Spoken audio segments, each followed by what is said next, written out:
In this part of video we see what galvanometer. So what is galvanometer? Galvanometer is a device with the help of which we can find the presence of current in any circuit. Small amount of current भी होगा तो ये detect कर सकता है. And we can also find magnitude of flowing current as well as direction of the current, है ना. तो ये दोनों काम कर सकता है. मैग्नीट्यूड के साथ साथ करंट का डायरेक्शन भी आपको दिखा सकता है गैल्वेनोमीटर. फिर गैल्वेनोमीटर के दो टाइप्स होते हैं. एक टाइप हमने देखा मूविंग मैग्नेट.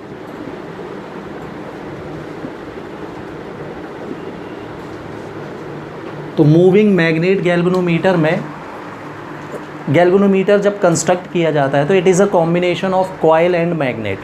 मैग्नेट और कॉइल के कॉम्बिनेशन से ये क्रिएट होता है. तो मूविंग मैग्नेट गैल्वेनोमीटर में क्या होता है कि इसमें मैग्नेट जो है वो मूव करती है. Magnet piece is in moving condition where as the coil is in at stable condition. Coil रुकी हुई होगी, मैग्नेट कॉइल के चारों तरफ मूव करेगा ऐसे, है ना. फिर मूविंग मैग्नेट का जो एक गैल्वेनोमीटर टाइप है वो मैंने बताया था आपको टेंजेंट. टेंजेंट गैल्वेनोमीटर इसका एक टाइप है. ये आपको नहीं है भाई, ये हमको नहीं पढ़ना है. दूसरे टाइप का जो सेकेंड टाइप ऑफ गैल्वेनोमीटर होता है कौन सा? Moving coil.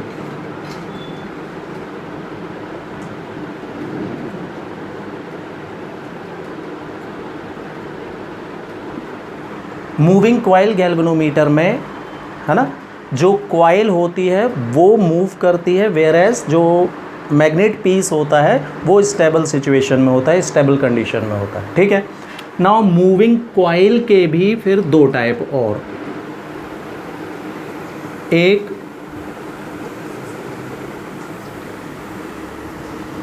Suspended coil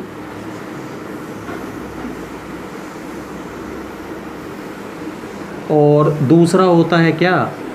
pivoted coil galvanometer. हाँ, तो सस्पेंडेड कॉइल में क्या हमने देखा था कि एक परमानेंट मैग्नेट जो होते हैं ना, दो टाइप के होते हैं, temporary and permanent. Temporary magnet में क्या होता है, इनका मैग्नेटिज्म, है ना, कुछ समय के लिए रहता है, फिर ये डीमैग्नेटाइज हो जाते हैं. ये परमानेंट मैग्नेट पीस लिए जाते हैं दो हॉर्स शू मैग्नेट, जिसके पोल एन एंड एस जो है ये कॉनकेव शेप्ड में कट होते हैं, कॉनकेव शेप में ऐसे,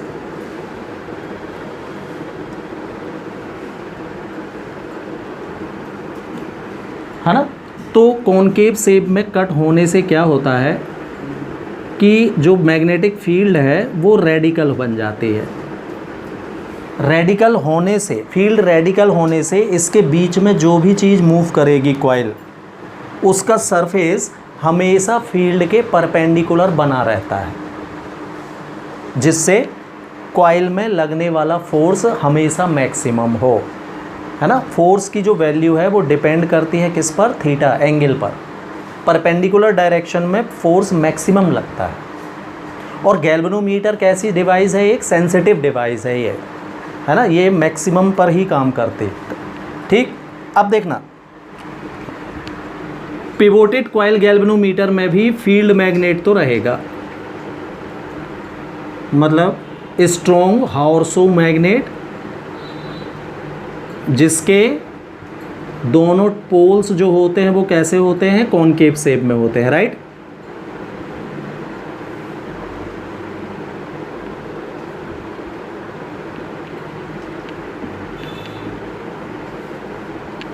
दोनों को हम यहाँ वहाँ दोनों गैल्वेनोमीटर देख रहे हैं, सस्पेंडेड कॉइल भी और पिवोटेड भी. तो आपको ये देखिएगा कि फ़र्क कहाँ है फिर. ठीक है. इसमें क्या होता है, एक कॉइल कैसे बनाते हैं? एल्यूमिनियम के फ्रेम पर इंसुलेटेड कॉपर वायर के टर्न्स लेकर इसको बनाया जाता है। ऐसा एक एल्यूमिनियम का फ्रेम होगा,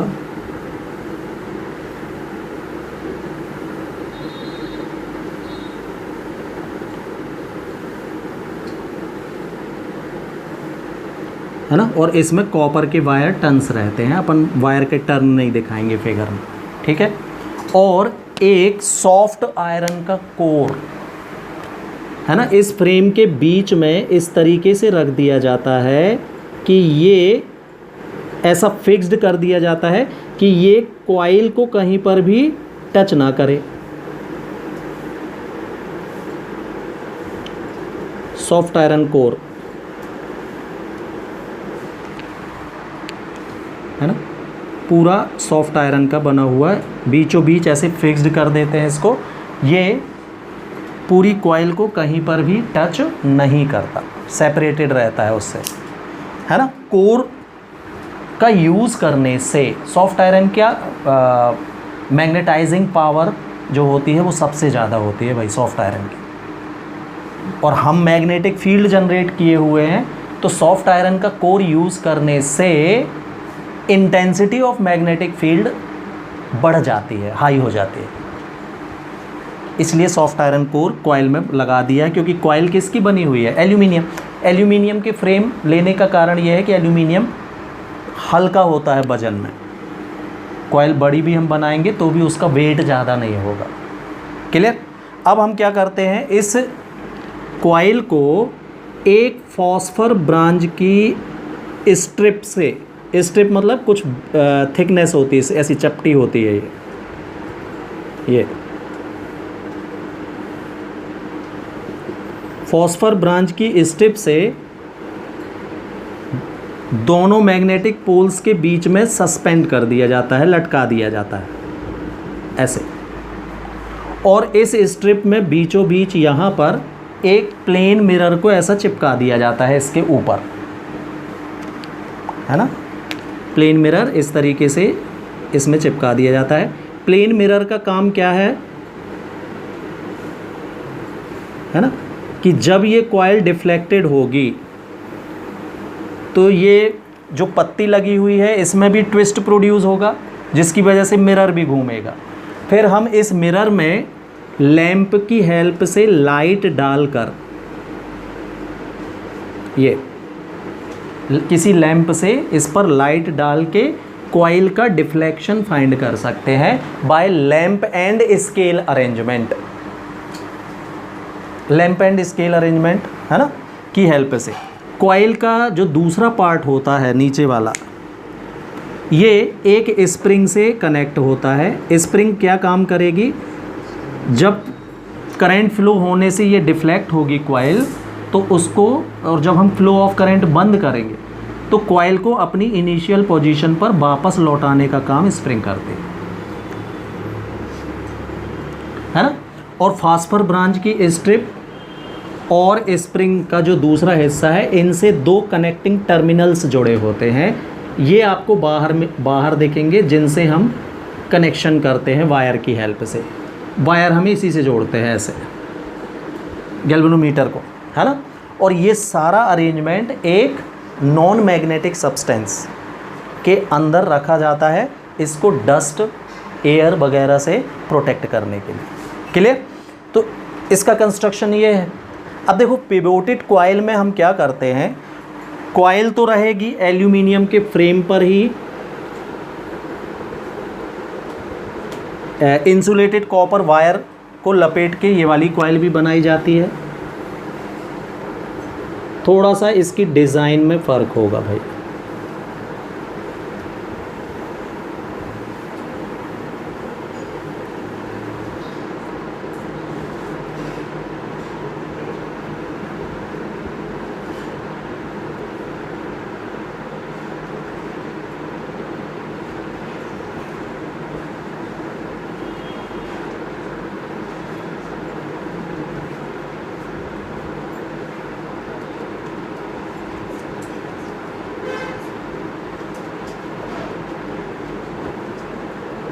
इस तरीके से, और इस एल्यूमिनियम का फ्रेम, इसमें इंसुलेटेड कॉपर वायर के टन्स ले लिए जाते हैं, है ना।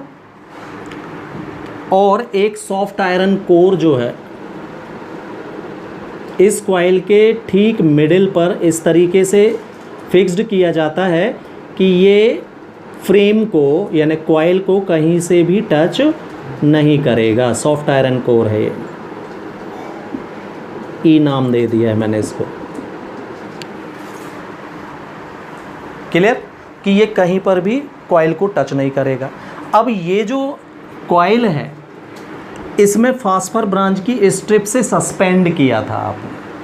अब इस कॉइल को हम क्या करते हैं, इसमें दो पिवोट्स कनेक्ट कर देते हैं। पिवोट्स यानी खीले दो।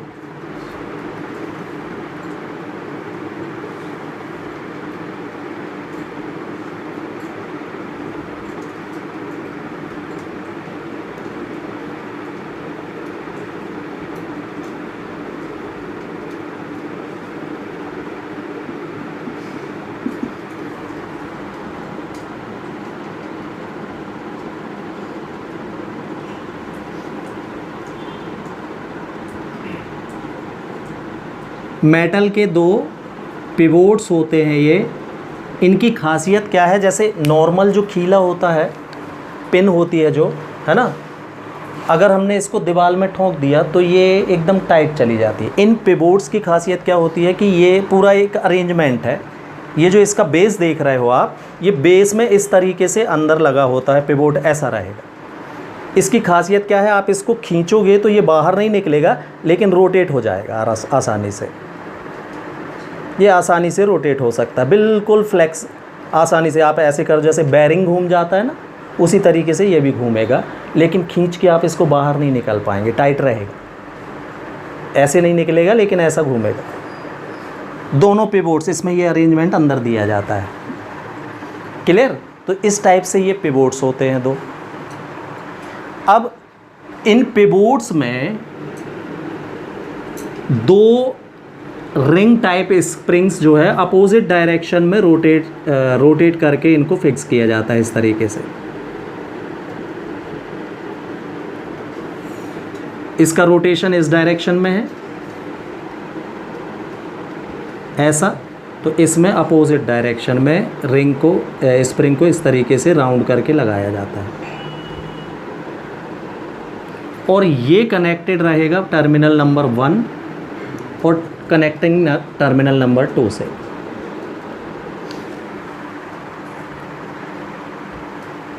क्लियर। सेम कॉइल ए से एक एल्यूमिनियम का पॉइंटर भी जुड़ा होता है यहाँ से। ये कॉइल के रोटेट होने पर पॉइंटर भी ऐसा ऐसा मूव करता है ना। और ये पॉइंटर एक स्केल के ऊपर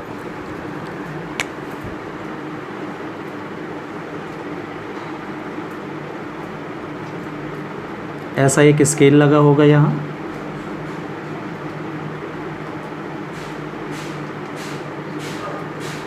स्केल का 0 बीचों बीच रहेगा, बाकी नंबरिंग ऐसी रहती है दोनों साइड।